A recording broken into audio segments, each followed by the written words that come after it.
Bien, muchachos, hoy hemos llegado hasta la siguiente diapositiva en la anterior presentación. Habíamos explicado cómo funcionan los genes, o sea, un breve resumen, dice acá, como un sobrevuelo, una especie de un vistazo. Y ya hemos explicado que los genes están insertos en el ADN, que esos genes iban a ser leídos en un proceso llamado transcripción, que después se iba a fabricar esta molécula que era ARN. El ARN sale en los eucariontes hacia el citoplasma y este ARN M de mensajero, porque lleva el mensaje del ADN, llegaba hasta una proteína en donde se producía la traducción para finalmente sintetizar una proteína. Ahora vamos a ver un poco más en profundidad este proceso, que es fundamental para entender, entre otras cosas, cómo se leen los genes y cómo funcionan los virus, inclusive, ahora que están tan de moda este COVID. Bueno, lo primero que tenemos que reconocer es la estructura del ADN. Acá tenemos una molécula de ADN. Ya, la molécula de ADN es un polímero de nucleótidos. Eso significa que la molécula de ADN son nucleótidos que se repiten y se repiten muchas veces. Un nucleótido a su vez está formado por tres componentes que son los que aparecen acá. El primero es un grupo fosfato, es lo que vemos acá. El segundo componente es un esqueleto de azúcar, es un azúcar, es la ribosa de su nombre. En este caso es una desoxirribosa. Si fuese una oxirribosa o simplemente una ribosa, ahí también habría un OH, igual que acá. Sin embargo, como perdió el oxígeno acá, se habla de una desoxirribosa. Y la porción variable que está dada por la base nitrogenada. Esta base nitrogenada, como el nombre lo sugiere, tiene nitrógeno. Y la base nitrogenada es la porción variable de un nucleótido. Existen 5 nucleótidos, pero en el ADN solamente hay presente 4 nucleótidos, que son los que están acá. La adenina, la timina, la guanina y la citosina. Consideren que químicamente hablando son distintos.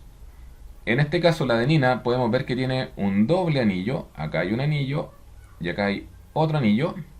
La timina en cambio tiene solamente un anillo. Los colores se respetan en el esquema que está al lado. Por lo tanto, todo lo que es azul es adenina y lo que es rosado es timina.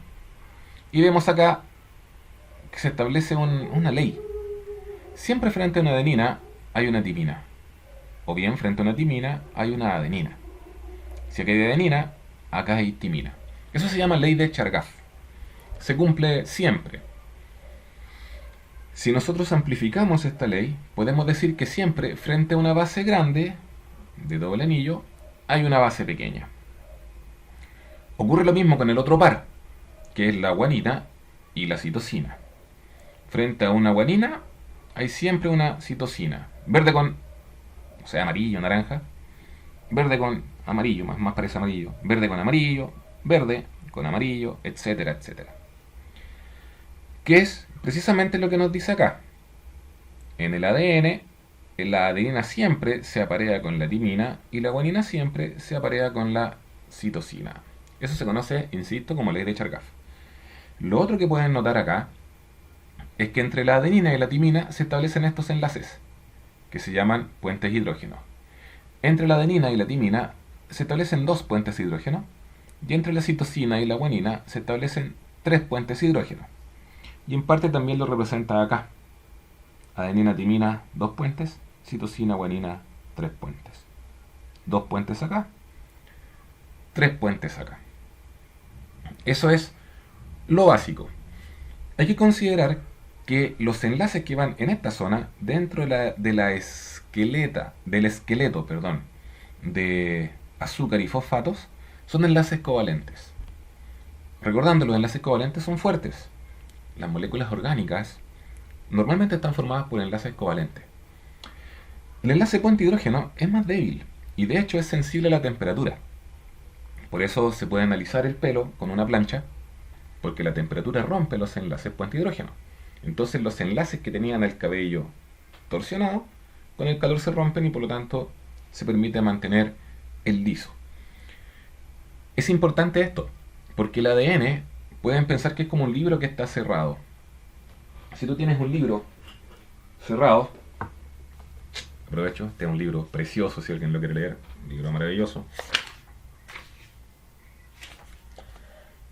Este libro se encuentra fuertemente unido por acá, por el lomo. Sin embargo, las páginas no están unidas. Por lo tanto, yo las puedo separar y de esa manera lo puedo leer. Si las páginas estuviesen unidas con fuerza también por este lado, sería imposible leer este libro. En el ADN pasa lo mismo.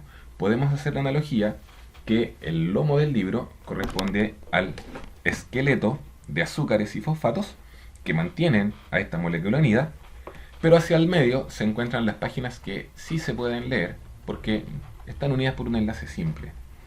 Es importante y les recomiendo el libro, les recomiendo al autor Boris Cyrulnik.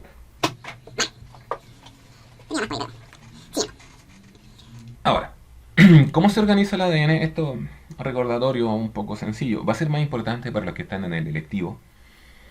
El ADN se compacta. Recordemos que es una compactación, de una compactación, de una compactación, de una compactación, hasta llegar a la molécula totalmente desenrollada. Entonces, recordemos que en este nivel el ADN se encuentra desnudo, pero en los eucariontes pronto empieza a asociarse con histonas para compactarse hasta formar los cromosomas. Y acá también podemos ver lo que les mencionaba hace un rato. Siempre frente a una citosina hay una guanina y frente a una timina habrá una adenina. Hay unos números al hablar del ADN que muchas veces le causan confusión a los estudiantes, que son 3', 5'. Es importante, porque esos números nos van a indicar el sentido de lectura del ADN. Tú no puedes tomar una molécula de ADN y leerla como se te dé la gana. Se parece al lenguaje. Nosotros leemos de izquierda a derecha. Tú no podrías leer de derecha a izquierda. A pesar de que pueden haber coincidencias que se llaman palíndromos, lo normal es leer de izquierda a derecha. Hay un sentido de lectura y en el ADN también existe un sentido de lectura. Lo que no se precisa muchas veces es de dónde nacen esos números de 3' y de 5'. Voy a volver a la imagen anterior para explicarlo. Sí, creo que acá se puede explicar. Cuando se quiere mencionar los carbonos, y ustedes van a entender en química que mencionar el número de un carbono es súper importante para los grupos funcionales, 2, 3, dimetil, 5, etil y todas esas cosas que ven en química, el número del carbono es importante. Cuando se estaba conversando respecto de cómo vamos a darle los números a los nucleótidos del ADN, tenemos el siguiente problema. Hay 2 moléculas que tienen carbono. De las 3 que lo forman, hay 2 moléculas que tienen carbono. La base nitrogenada y el esqueleto, la ribosa, el azúcar del ADN. Entonces se le dieron número primero a las bases nitrogenadas. Sería el carbono 1, 2, 3, 4, 1, 2, 3, 4, 5 de la adenina. ¿Y cómo voy a mencionar a los carbonos que están presentes en la desoxirribosa? No podría darle el nombre de 1, 2, 3, 4, 5, porque ya están tomados acá. ¿Qué se hace entonces? Ese es el carbono 1', 2', 3', importante, 4' y 5'. Por eso se habla de esa prima que aparece ahí, esa comita que está ahí arriba. Ahora bien, y aquí viene la importancia. Las hebras de ADN son antiparalelas. Si una va hacia arriba, la otra va hacia abajo. Voy a cambiar la imagen para una en donde esto se nota mejor. Estas imágenes son de un libro que se llama Campbell. Es un libro de biología bastante bueno. Y acá aparece bien explicitado aquello. Están los 3 modelos moleculares del ADN. Está un modelo en clave, un modelo de la estructura parcial y un modelo de llenado espacial. Se habla siempre de una hendidura mayor, de una hendidura menor, que sería esta. Ya no vamos a darnos la lata con eso porque no nos interesa para un curso general. Pero fíjense en lo siguiente. Acá tengo la desoxirribosa. Recordemos que este era el carbono 1, el 2, el 3, el 4 y el 5. Y en el carbono 5 voy a encontrar el grupo fosfato. Pasa lo mismo si tomo cualquier desoxirribosa de esta cadena. ¿Dónde está el grupo fosfato en este caso? En el carbono 5. ¿Dónde está el grupo fosfato? En el carbono 5. Ahora, este grupo fosfato que pertenece a esta desoxirribosa, ¿dónde se une a la ribosa que está arriba? En ese carbono, que es el carbono 3. Por lo tanto, en esta hebra de ADN, esta punta corresponde al extremo 5 y esta base, esa,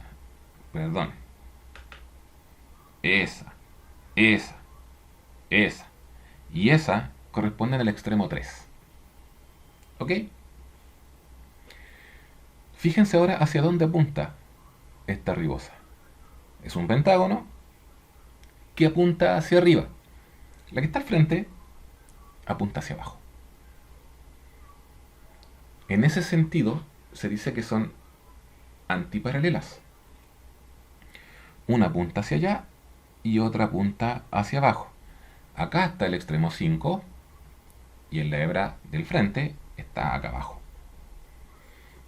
Entonces, son hebras complementarias y antiparalelas. Vamos a tener que preguntarnos después en qué sentido se lee, de 3 a 5 o de 5 a 3. Vamos a dejar esa duda para después, porque esta es una clase un poco más profunda que la anterior, pero no es todavía la clase con los detalles. Ahora, acá están las bases hidrogenadas, nuevamente el concepto que yo les decía, acá están nomenclándose los carbonos de la base nitrogenada, y acá están los números, en este caso de la ribosa. Lo que les decía hace un rato, si aquí hay un OH, entonces es ARN. En cambio, si en el carbono 2 tú encuentras solamente H, que le falta un oxígeno, entonces es desoxirribosa. Y aquí están las bases nitrogenadas, yo les decía que son 5. Hay una que solo está en el ARN, que es el uracilo, y la otra que solo está en el ADN es la timina. Las otras 3, la citosina, la adenina y la guanina, están tanto en el ADN como en el ARN. Las bases de doble anillo se llaman purinas. Las bases de un único anillo se llaman pirimidinas. También la pueden encontrar con el nombre de púricas y pirimídicas. En el fondo, el nombre hace referencia a su estructura molecular nada más. Acá hay una posible confusión muchas veces. ¿Cómo yo me acuerdo cuáles son pirimídicas, cuáles son púricas, cuáles son de doble anillo, cuáles son de un anillo? Hay una regla termotécnica bastante sencilla, que es la que aparece ahí abajo: agua pura. ¿Qué significa esto? Que tanto la adenina, que la vemos acá, como la guanina, que la vemos acá, son purinas. Purinas. ¿Ya? Por lo tanto, todas las demás serán pirimidinas o pirimídicas. Agua pura, entonces, me permite reconocer si son purinas o pirimidinas. La adenina y la guanina, purinas. Agua pura. Ahora, aquí está nuevamente explicado el modelo de Watson y Crick. Podemos ver nuevamente lo que ya les había mencionado antes. El extremo 5, al frente sería el extremo 3, doble enlace entre timina y adenina, triple enlace puente hidrógeno entre citosina y guanina. Esta va dirección de 3 a 5', ¿ya? Perdón, de 5' a 3', de 5' a 3', y en este caso la dirección de 5' a 3' es hacia arriba, hebras antiparalelas. Lo que les decía hace un rato, los modelos molecular, el diagrama estilizado y el modelo de hendidura, que insisto, no tienen importancia para nosotros a este nivel, y en realidad la tienen solo si usted quiere estudiar biología molecular o una cuestión más o menos cabezona. Vamos entrando a tierra derecha ahora. Conceptos de información genética. Material genético va a ser siempre ADN. Siempre. Aunque hay otro material genético, otro soporte que es el ARN.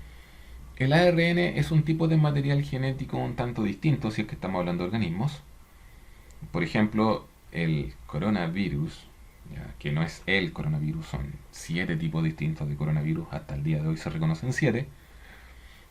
Y ojo, 7 que pueden afectar a los humanos. 3 que tienen una conducta mucho más agresiva y que ya nos han atacado. Son virus de ARN. Por lo tanto, en estos casos es el ARN quien se está llevando la información genética viral en este caso. Pero un virus no es un ser vivo. Para los seres vivos siempre el material genético va a ser ADN. Se organiza en genes, que son las instrucciones, aunque ya lo habíamos visto en clase, bueno, en el video anterior también. Hay pocos genes en una molécula de ADN, usualmente para organismos complejos como nosotros. La mayor parte del ADN es ADN de relleno que tiene una función protectora. Ahora, de los que realmente son genes o que son instrucciones, podemos clasificarlo en 3 tipos de genes. Genes estructurales que codifican para ARN mensajero. Por lo general, esos son los genes a los que uno se refiere usualmente. Por lo tanto, en general, cuando estemos hablando de genes, vamos a hablar de segmentos de ADN que codifican para ARN mensajero. Simple. Para el módulo común. Hay otros genes que codifican para ARN de transferencia. ¿Qué es el ARN de transferencia? Lo veremos más adelante. Pero básicamente el ARN de transferencia se encarga de transferir algunas cositas que más adelante vamos a explicar dentro de este mismo video. Y hay un tercer tipo de genes que codifican para ARN ribosomal. Los ribosomas, recordemos, son esas estructuras en donde ocurre la síntesis proteica. Y además, ojo cuarto electivo, hay genes que son secuencias regulatorias, nada más. No tienen productos de expresión. En el fondo son esos genes, son simplemente instrucciones que le dicen a las enzimas que se encargan de la lectura que aquí hay algo interesante. Voy a volver a hacer una analogía con este libro. Yo no necesito estar leyendo todo el libro rápidamente, todo el libro en detalles. Si hay zonas que me interesan, van a estar indicadas. Por ejemplo, acá. Vamos a buscar una... Estoy haciendo un sobrevuelo, digamos, de este libro. Y aquí hay algo que me interesa. Nos dice... Creo que se va al revés cuando ustedes lo leen. Nos dice biología de nuestra historia. En el fondo este es un marcador. Ya. Es una secuencia regulatoria. Que tal vez no es tan importante el título. Acá nos dice no tienen producto de expresión. El título en este caso, en este libro, no va a ser importante. Pero sí la lectura que hay después. ¿Ya? Sí la lectura que hay después. Entonces a eso se refieren esas secuencias que no tienen productos de expresión. Bien. Ahora, el concepto de genoma hace referencia a todo el material genético que tiene una célula. Esto, usualmente nosotros hacemos la referencia a que es material genético contenido en el núcleo. Pero recordemos que también hay material genético en organelos fuera del núcleo, como las mitocondrias y los cloroplastos. En lo cotidiano hablaremos de genoma refiriéndonos al material genético que está dentro del núcleo. Bien, ¿cómo se va a transmitir la información hereditaria? Bueno, hay 3 procesos vitales. Uno es la mantención del ADN, a eso se le llama replicación del ADN. El otro es cuando el ADN hace esta copia. Recordemos la diapositiva final de la clase anterior, que había una receta, un libro de la abuelita que se hacía una copia, que iba a la cocina, que se podía dañar. Bueno, acá es lo mismo. Tengo el ADN principal, tengo una copia, eso se llama transcripción. La copia la transfiero, o la transcribo a una molécula de ARN.